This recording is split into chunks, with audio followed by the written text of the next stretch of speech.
Calvary Mount saint George ദേവാലയത്തിലെ ഇടവക മധ്യസ്ഥനായ വിശുദ്ധ ഗീവർഗീസിന്റെയും വിശുദ്ധ സെബസ്ത്യാനോസിന്റെയും തിരുനാളിന് 30-ന് തുടക്കമാകും.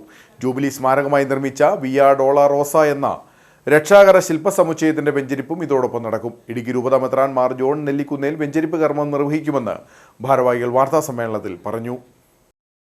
ജനുവരി 30-ാം തീയതി ഉച്ചയ്ക്ക് ശേഷം തിരുനാൾ കൊടിയേറ്റു നടക്കും. തുടർന്ന് നടക്കുന്ന പൊന്തിഫിക്കൽ കുർബാനയ്ക്ക് ഇടുക്കി രൂപതാ മെത്രാൻ മാർ ജോൺ നെല്ലിക്കുന്നേൽ മുഖ്യ കാർമ്മികത്വം വഹിക്കും. Muvattupuzha Carmel provincial father Mathew Manjakkunnel CMI, provincial auditor father George Marippattu CMI എന്നിവർ സഹകാർമ്മികരായിരിക്കും. കാൽവരിമൗണ്ട് സെന്റ് ജോർജ് ഇടവക ദേവാലയത്തിലെ തിരുനാള് ജനുവരി 30, 31, ഫെബ്രുവരി 1, 2, 3 തീയതികളിലായിട്ട് നടത്തപ്പെടുകയാണ്. വിയ ഡോളറോസ ഒരു വളരെ മനോഹരമായിട്ടുള്ള ഒരു ശില്പമാണ്. 2025 ജൂബിലി വർഷത്തിൽ സമർപ്പിക്കപ്പെടുന്ന ഈ മനോഹരമായിട്ടുള്ള ശില്പം മനോഹരമായിട്ടുള്ള ഒരു കാഴ്ചയാണ്. സഹനപാത എന്ന പേരിൽ അറിയപ്പെടുന്ന ക്രിസ്തുവിൻ്റെ രക്ഷാകര ചരിത്രത്തിലൂടെ കടന്നു പോകുന്ന മനോഹരമായിട്ടുള്ള ശില്പങ്ങളുടെ ഒരു കൂട്ടായ്മയാണ് ഈ വിയ ഡോളറോസ.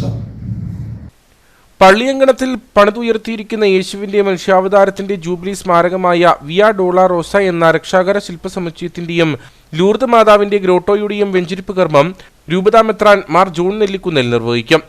വിയ ഡോളറോസ എന്ന പേരിൽ ഒരു രക്ഷാകര ശില്പ സമുച്ചയം അവിടെ പണിതീർത്തിട്ടുണ്ട്. 2 വർഷത്തോളമായി അതിൻ്റെ പണി തുടങ്ങിയിട്ട് ജിനു KP ഉപ്പുതോട് എന്ന ഒരു ശില്പിയാണ് അതിൻ്റെ നിർമ്മാണം നിർവഹിച്ചിരിക്കുന്നത്. വിയ ഡോളറോസ എന്ന പേര് ലത്തീൻ വാക്കാണ്. ഇത് പുരാതന യെറുശലേമിലെ ഒരു വഴിയാണ്. സഹനപാത, സോറോഫുൾ വേ എന്നൊക്കെ പറയാറുണ്ട്. അതായത് യേശുക്രിസ്തു കുരിശുമായിട്ട് നടന്നുപോയ കൽത്തളം മുതൽ കാൽവരി വരെയുള്ള സ്ഥലമാണ് ഈ വിയ ഡോളറോസ. ഇതിൻ്റെ ഒരു ആവിഷ്കാരമാണ് കാൽവരി മൗണ്ടിൽ ഞങ്ങൾ തീർത്തിരിക്കുന്നത്. തുടർന്ന് സ്നേഹവിരുന്ന് നടക്കും. തുടർന്നുള്ള ദിവസങ്ങളിൽ വിവിധ വൈദികരുടെ നേതൃത്വത്തിൽ വിശുദ്ധ കുർബാന നടക്കും. ഫെബ്രുവരി 2 ഞായറാഴ്ച വൈകിട്ട് 8:45 അന്തരിച്ച KC ജോർജ് കട്ടപ്പന എഴുതിയ ഓച്ചിറ സരിഗിയുടെ സത്യമംഗലം ജംഗ്ഷൻ എന്ന നാടകവും അരങ്ങേറും. വാർത്താ സമ്മേളനത്തിൽ ഫാദർ ഫിലിപ്പ് മണ്ണകത്ത്, ഫാദർ ജോബിൻ ഒഴാക്കൽ, കുര്യൻ ചീരങ്കുന്നേൽ, ഈപ്പച്ചൻ ആയില്യക്കുന്നേൽ, ജോസഫ് കുര്യൻ എന്നിവർ പങ്കെടുത്തു.